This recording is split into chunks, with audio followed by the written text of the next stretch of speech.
everyone. I'm Leah Bigler. I am going to do a persuasive speech. The name of my topic is Why Personal Finances Should Be Taught in School and Treated as a Top Priority. We're going to quickly introduce ourselves. Michaela, Lily, Kayla, Valerie, Susan. Dawn. Thank you guys for coming. I'm gonna give out information about how I personally feel that personal finances should be taught in schools. I've been told that all my life that money doesn't grow on trees at a young age. My mom taught me at a young age how to finance my money. Even if I want something that's pretty expensive and I see the other kids getting expensive things, I said, Mom, why I can't get that? And she said, because money doesn't grow on trees. And she always tell me how to budget my money, what's important to how to spend your money. So personal finances is very important to me, and it had a great impact in my adulthood because I'm actually pretty good with my money, and I've been taught at a young age. So my argument is I just feel like personal finances need to be taught in schools as well. So in my speech, I'm going to discuss how personal finances is often ignored and can have a huge negative impact towards young people. And I'm also going to discuss teaching children how to budget their money at an early age can improve their understanding when it comes to debt, credit, and spending. So in my speech, I will provide information about how young adults have no idea how to budget, which is getting scarier and scarier as the years go by. I also will discuss why students in America move in debt and how student loan debt is a huge financial crisis towards young people. And lastly, I will argue how schools do not teach enough about simple basic economics. So those are some of the topics I want to discuss in my speech.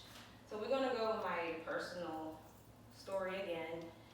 My husband works with finances, and all my life, I always been a finance person. I always check my credit score like at least every 3 months, and I always check my spending every month. We have like a spreadsheet, and we see how much we spend. If we're overspending, we said, okay, we spending a little bit too much on this, and we're just very serious about our finances. And I'm seeing that in schools. Schools are not taking it seriously. Schools are not really teaching it anymore. And I have friends that don't even know I have friends that don't even know what 401k means. So for a person like me, I just want to just spread the word, and I just feel like schools just need to be taught back. Schools just need to be taught with finances back in schools. Okay, so we're going to talk about Generation Y. Generation Y is ages 22 to 36, which these are the ages that's affected, that's dealing with financial crisis.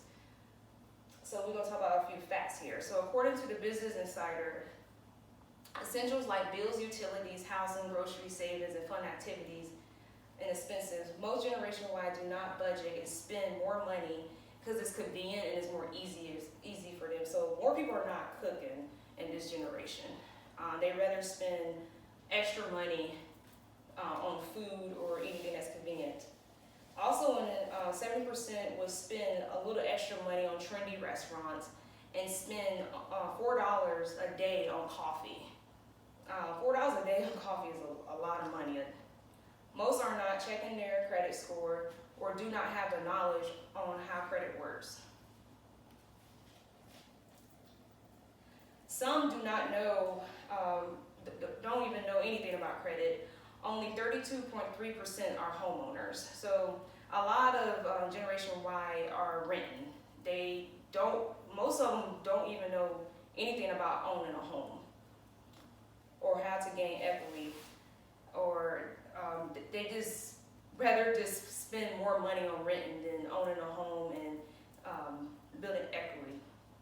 According to Forbes, Generation Y do not take 401k seriously. Only 12% have a retirement plan, and studies most will not retire until they're in their 70s. So we're going to talk about student loan debt. I did have student loan debt. I had about I did consolidated my loans to one loan, and that's what helped me save money. And I paid off all my student loan debt when I was 30 years old. So student loan debt is a huge crisis that's going on with young people today, and it's getting worse and worse. So student loan debt is a serious topic. Student loan debt in America in the first quarter of 2019 reaches an all-time high of $1.4 million, according to Experian. More than $115 billion of student loan debt is in deferment today, and that's what deferment means. Is student loan debt that's not paid for and is postponed. So a lot of students that's graduating from school, they can't afford to pay for it, so they keep postponing it. So that's $115 billion alone. That's just separately from people are just can't afford to pay that off, that's a large number, and it's scarier. And I fear that it's gonna get worse if we're not educating our young people. Average age of student loan payoff are the average of 40 and 49 years old. 65% of college students graduated with student loan debt. According to CNBC, the average variable rate on private student loans is 7.881%, while the average fixed rate stands at 9.66% interest. That's a high interest. So we're gonna talk about, there's ways to avoid student loan debt. These are just my opinions. I think, in my opinion, ways to avoid student loan debts is, again, we need to learn about our finances at a young age. A lot of people get these student loans. They don't look at the interest rates. They don't do their studies. They just want to get the loan so they can finish school. So an option is going to community college first for 1 or 2 years, and maybe transferring to a university. That's one option. Another option is what I did: consolidate your loans when you graduate. When I consolidated my loans, I think I saved around $10,000. Contact banks.